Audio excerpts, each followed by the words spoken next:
எனக்கு இந்த மாதிரி ஆங்கிள் மாற்றி மாற்றி வச்சு வீடியோ எடுக்கிறதுலாம் எனக்கு ரொம்ப ரொம்ப பிடிக்கும்.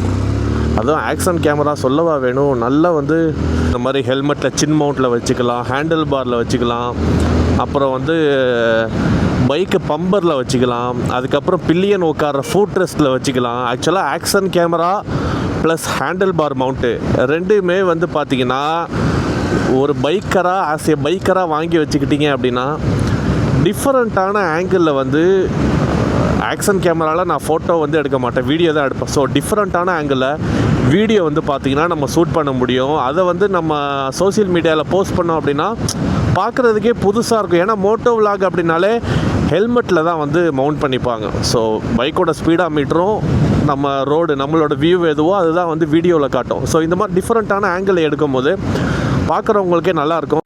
நீங்கள் ஹேண்டில் பார் மவுண்ட்டை மட்டும் வாங்கி வச்சுக்கிட்டிங்கன்னா இதெல்லாம் வீட்டிலையே நீங்கள் எல்லாமே பண்ணிடலாம். அவங்க கொடுக்கும் போதே இந்த ஸ்க்ரூ போல்ட்டு எல்லாமே செட்டாக கொடுத்துருவாங்க. நீங்கள் கவனிக்க வேண்டிய விஷயம் என்னென்னா, நீங்கள் ஃபிக்ஸ் பண்ணும் போது அதை கரெக்டான முறையில் அட்ஜஸ்ட்மெண்ட்டு பண்ணி மட்டும் வச்சா போதும். ஏன் அப்படின்னா நம்ம ஊர் ரோடை பொறுத்த வரைக்கும் ரோடு வந்து நல்ல ஸ்ட்ரைட்டாகவே இருக்காது. ஸ்பீடு பிரேக்கர் இருக்கும், அங்கே குண்டும் குழியுமாக இருக்கும். அப்படிலாம் ஏறி ஏறி நம்ம இறங்கும் போது கேமரா கீழே விழாமல் இருக்கிறதுக்கு அட்ஜஸ்ட்மெண்ட்டை மட்டும் நம்ம சரி பண்ணிக்கணும்.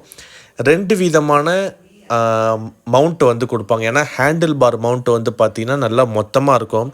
அதே பைக்கு பம்பர் அப்படிங்கும் போது மெலிசாக இருக்கும். ஸோ அதை மட்டும் எப்படி அட்ஜஸ்ட் பண்ணணும் அப்படிங்கிறத நீங்கள் பார்த்துக்கோங்க. இல்லை அது எப்படி வந்து மவுண்ட் பண்ணுறதுங்கிற வீடியோ வேணும் அப்படின்னாலும் மறக்காமல் கமெண்டில் சொல்லுங்கள். ஸோ உங்களுக்காக அதை வந்து எப்படி பம்பர்லேயும் ஹேண்டில் பார்லேயும் எப்படி மவுண்ட் பண்ணுறதுங்கிறத ஒரு தனியாக வீடியோவாக எடுத்து போடுறேன்.